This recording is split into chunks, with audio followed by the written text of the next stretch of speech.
بسم اللہ الرحمن الرحیم۔ السلام علیکم ورحمۃ اللہ وبرکاتہ۔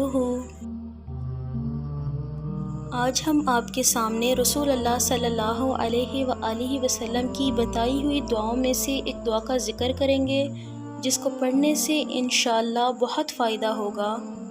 موذی جانور سے حفاظت۔ حضرت ابو ہریرہ رضی اللہ تعالیٰ عنہ فرماتے ہیں کہ آپ صلی اللہ علیہ وآلہ وسلم کے پاس ایک شخص آیا اور کہا کہ اے اللہ کے رسول صلی اللہ علیہ وآلہ وسلم، کل مجھے بچھو نے کاٹ لیا۔ آپ صلی اللہ علیہ وآلہ وسلم نے فرمایا کہ اگر آپ شام کے وقت یہ دعا پڑھتے تو آپ کو نقصان نہ پہنچاتا۔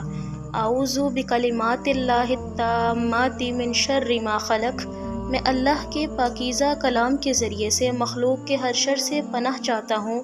یہ کلمات 3 بار پڑھنا مسنون ہیں۔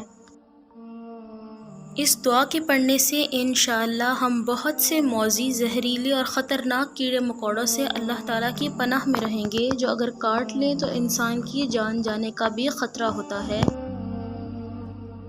دعا ہے کہ اللہ تعالیٰ ہمیں ہمارے پیارے نبی حضرت محمد صلی اللہ علیہ وآلہ وسلم کے پیارے طریقہ مبارک پر چلنے کی توفیق عطا فرمائے اور ہمارا خاتمہ ایمان پر ہو انشاءاللہ۔ مزید ایسی اسلامک اور سبق آموز ویڈیوز دیکھنے کے لیے ہمارے چینل ماریہ خان وائس کو سبسکرائب کریں۔ اللہ حافظ۔